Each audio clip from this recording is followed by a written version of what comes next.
ডাউকি নদীতে ঘুরছি সপরিবারে বোটে। মেঘালয়ের বিখ্যাত নদী ডাউকি নদী, সেই নদীতেই এখন আমরা ঘুরছি। পুরোটা আপনাদের দেখাবো, কত খরচ, কোন সময় আসবেন কোন সময় আসবেন না সেটাও কিন্তু বলে দেবো। একটুখানি ভিডিওটা পুরোটা ভালো করে দেখতে হবে। প্রচুর লোক, সকলকে নিয়ে ডাউকি নদী আমরা এখন ঘুরছি। ডাউকি নদীর আশেপাশে ঘুরছি। এটা একটা দেখার মতন জায়গা, মেঘালয় এলে অবশ্যই আসবেন। আর একটা জিনিস জানিয়ে দিই, এই যে বোটগুলোতে আমরা চড়ছি, এই বোটগুলোর জন্য আপনাকে দিতে হবে 800 টাকা করে। আর এই 800 টাকাতে আপনারা 3 জন উঠতে পারবেন। ছোট ছোট বোট, সুন্দর করে ঘোরাবে, অনেকটাই ঘোরাবে, 45 মিনিট ঘোরাবে, এবং এর সাথে আপনাকে বাংলাদেশ বর্ডারের কাছে নিয়ে যাবে, তাই তো? বাংলাদেশ বর্ডারকে পাস, हाँ वो बांग्लादेश बॉर्डर है। हाँ। वो तो बांग्लादेश का पता फ्लैग है। हाँ, ओ ये फ्लैग भी तो बांग्लादेश का उड़ रहा है। ओ ये ओपन बॉर्डर है ना। ওকে, তো এটা হচ্ছে আপনাদের ওপেন বর্ডার, একদম বাংলাদেশ। ওই যে দেখতে পাচ্ছেন পতাকা, আমরা ওখান থেকেই উঠলাম, আর এখন আমরা ইন্ডিয়ার দিকেই ঘুরছি। একদম স্বচ্ছ জল, সবুজ জল, সুন্দর সুন্দর, খুব সুন্দর। দুপাশে পাহাড়, মাঝখান দিয়ে নদী। মালয়েশিয়াতেও আমরা এরকম পেয়েছিলাম, ঠিক অনেকটাই সেই স্মৃতিকে ফিরিয়ে দিচ্ছে। হ্যাঁ, জলের গভীরতা খুব একটা বেশি না। কিতনা ডিপ है ये पानी?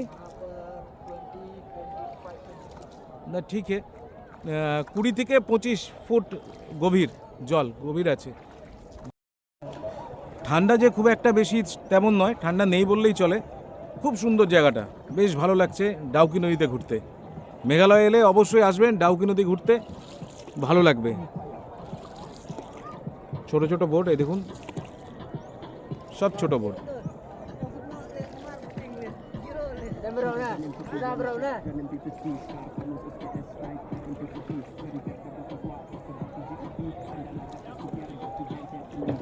अच्छा, बांग्लादेश से जरा आसे, बांग्लादेश से जो आता है वो लोग भी क्या इसी रूट में?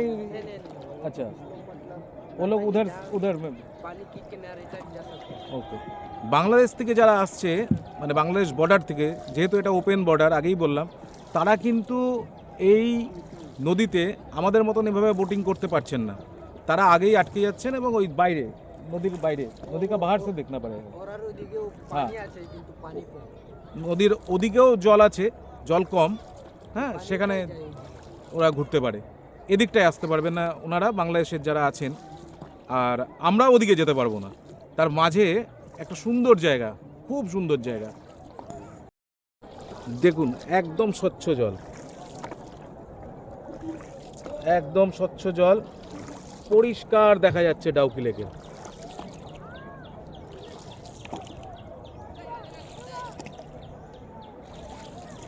আমাদের মাঝি ভাই যে হেল্প করছে তথ্যগুলো দিয়ে। কি নাম তোমার? আমার নাম বানশান। বানশান ভাই এখানকার স্থানীয়, এখানকারই তো, মেঘালয়ের। তুমি বাংলা বোঝো? হ্যাঁ, আমরা পারি। তোমরা পারো। আচ্ছা, এবার বলো তো, তুমি বাংলাতেই এই জলটা তো আরো পরিষ্কার থাকে, এই টাইমে পরিষ্কার থাকে। এই টাইমেই পরিষ্কার থাকে না বর্ষা পরিষ্কার থাকে? বর্ষার সময় তো ভরে যায় না, এটা পর্যন্ত ভরে যায়। আচ্ছা, বুঝলেন, বর্ষার সময় কিন্তু এখানকার জলের গভীরতা আরও বেড়ে যায়। মানে এই যে তো যায় উপরে পর্যন্ত। এই যে উপরের যে স্ল্যাবটা দেখছেন, এই আঙ্গুল দিয়ে এই স্ল্যাবটা, লাইন দেওয়া আছে সাদা, অতদূর অবধি জল উঠে যায়। এই সময়টা জলটা কম থাকে। তখনও কি এরকম নৌকা চলে?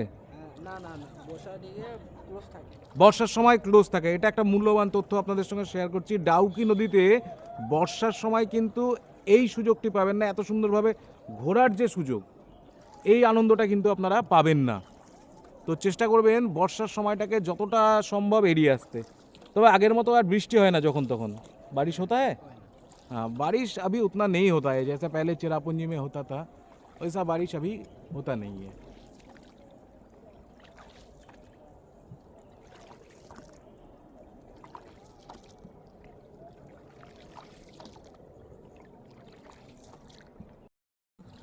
ডাউকি নদীর এই জায়গাটা এক কথায় বাংলাদেশ এবং ইন্ডিয়ার এক মিলন ক্ষেত্র, মিলন সংযোগস্থল। কিন্তু এখানে একটাই বাধা, যে আমরা চাইলে ওই বাংলাদেশ যেদিকে আছে আমরা যেতে পারবো না, আর বাংলাদেশ থেকেও কেউ ইচ্ছে করলেই এই দিকটায় অর্থাৎ আমরা যেদিকে আছি সেদিকে আসতে পারবেন না। বাকিটা কিন্তু অপূর্ব।